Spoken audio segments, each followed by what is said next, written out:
फनफनी बिल्ला।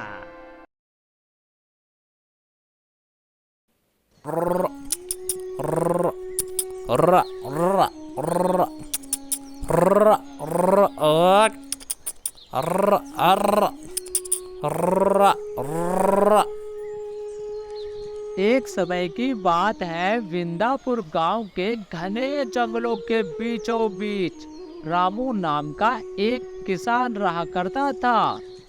रामू किसान के पास 2 भैंसें भी थी, जिनका नाम रामू ने हीरा और मोती रखा हुआ था।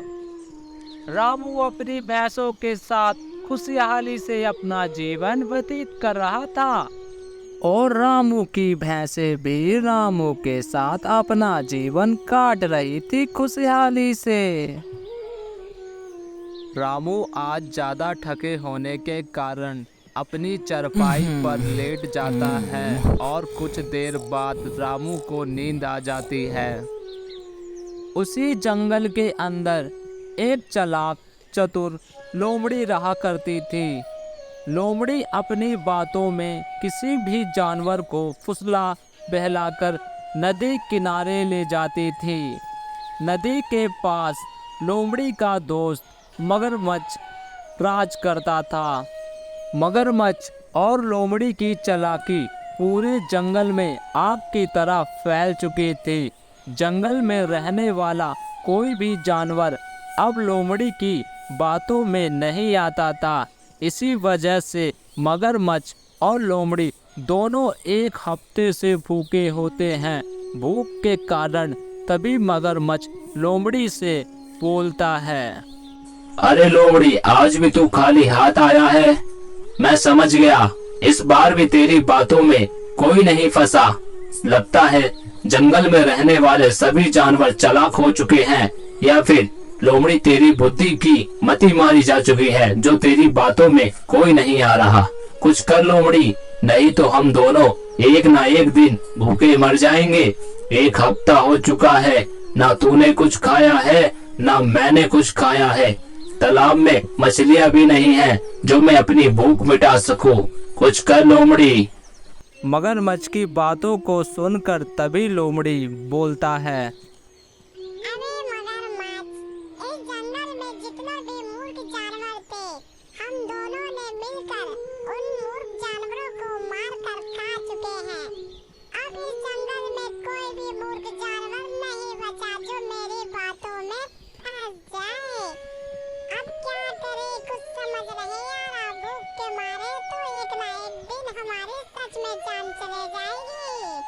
कुछ ना कुछ उपाय तो करना होगा, पर कोई भी मेरी बातों में नहीं फंसता।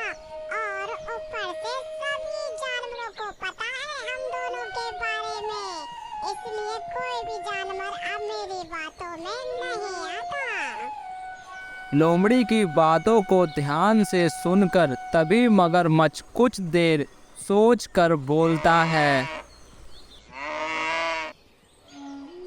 अरे हाँ लोमड़ी, मुझे एक बात याद आई अभी अभी। इस जंगल में रहने वाले सभी जानवरों को हमारे बारे में पता है, इसीलिए कोई भी जानवर अब हमारे जाल में नहीं फंसता। लेकिन लोमड़ी, कल मैंने 2 भैंसों को देखा, वो भी बहुत ही मोटे मोटे भैंसे हैं वो दोनों, और वो दोनों इस जंगल के नहीं हैं। मैंने आज तक उन दोनों को इन जंगल में नहीं देखा, लेकिन उनके साथ एक इंसान भी रहता है। वो इंसान जरूर इसी जंगल में रहता है। भला इस जंगल में वो इंसान उन भैंसों के साथ क्या करेगा? किसी कारण मजबूरी वो इंसान इस जंगल में अपना जीवन व्यतीत कर रहा है। उनको हमारे बारे में नहीं पता। लोमड़ी, यही मौका है, उन दोनों भैंसों को अपनी बातों में लपेट कर मेरे पास ले आ। बाकी सारा काम मेरा है। मैं अपने नुकीले नुकीले दांतों से उन दोनों भैंसों को मार डालूंगा और हम दोनों मजे से उनके मांस का आनंद लेकर खाएंगे। लोमड़ी, महीनों पर हमारा छुटकारा हो जाएगा। क्या बोलता है लोमड़ी? मगरमच्छ की बातों को सुनकर लोमड़ी के खुशी का ठिकाना नहीं होता। तभी लोमड़ी बोलती है, अरे वाह मगरमच्छ, क्या खबर दी है तूने। दिल गार्डन गार्डन कर दिया मगरमच्छ तूने। अभी से मेरे मुंह में पानी पानी आ गया। क्या लजीज मांस होगा उन भैंसों का।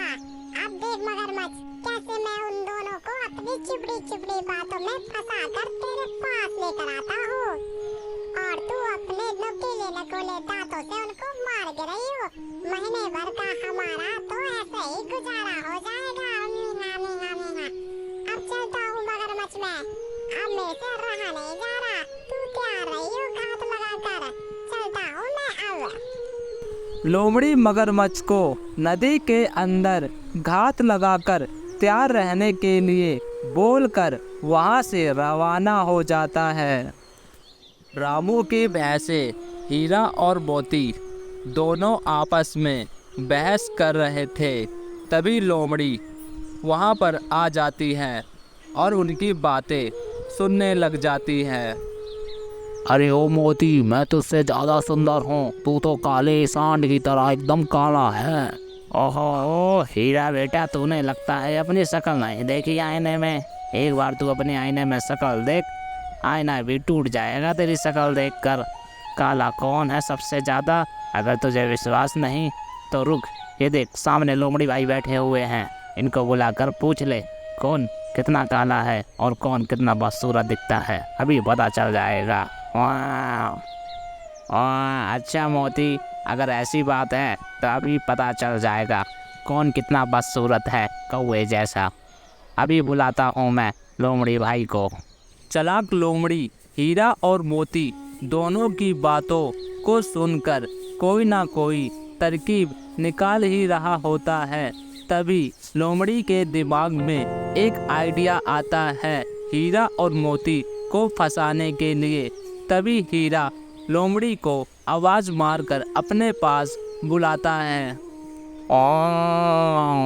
अरे ओ लोमड़ी भाई, जरा हमारे पास आना, कुछ पूछना है तुमसे। हीरा भैंस के बुलाते ही लोमड़ी दोनों भैंसों के पास चला जाता है और उनके पास जाकर बोलता है। हाँ बोलो भैंसा भाई, किसलिए बुलाया तुमने मुझको।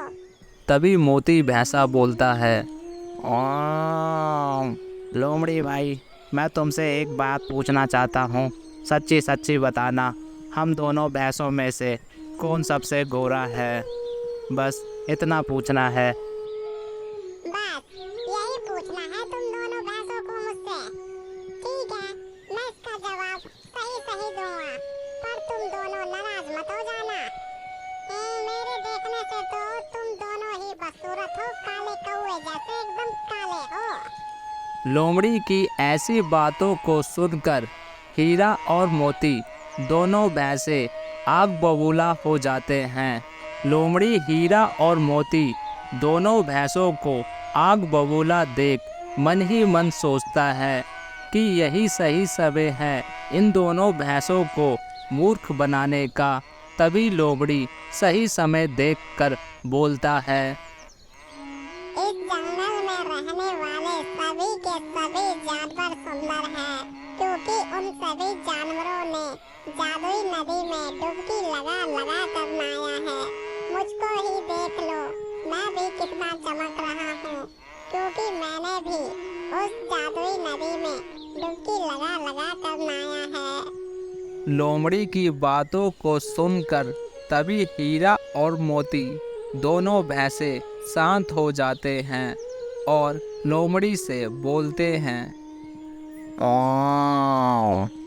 लोमड़ी भाई, मुझे ले चलो लोमड़ी भाई, मुझे सुंदर बनना है। तुम्हारी मुझे नहीं तरह पता था कि जंगल में जादुई नदी है जिसमें डुबकी लगाकर गोरे हो सकते हैं। मुझे भी सुंदर दिखना है लोमड़ी भाई, आपकी तरह। ले चलो लोमड़ी भाई, हम दोनों सुंदर बनना चाहते हैं आपकी तरह। अच्छा ठीक है, ले चलता हूँ मैं तुम दोनों को उस जादुई तालाब में। उस तालाब में डुबकी लगाकर तुम दोनों भी सुंदर हो जाना। चलो आ जाओ मेरे पीछे पीछे।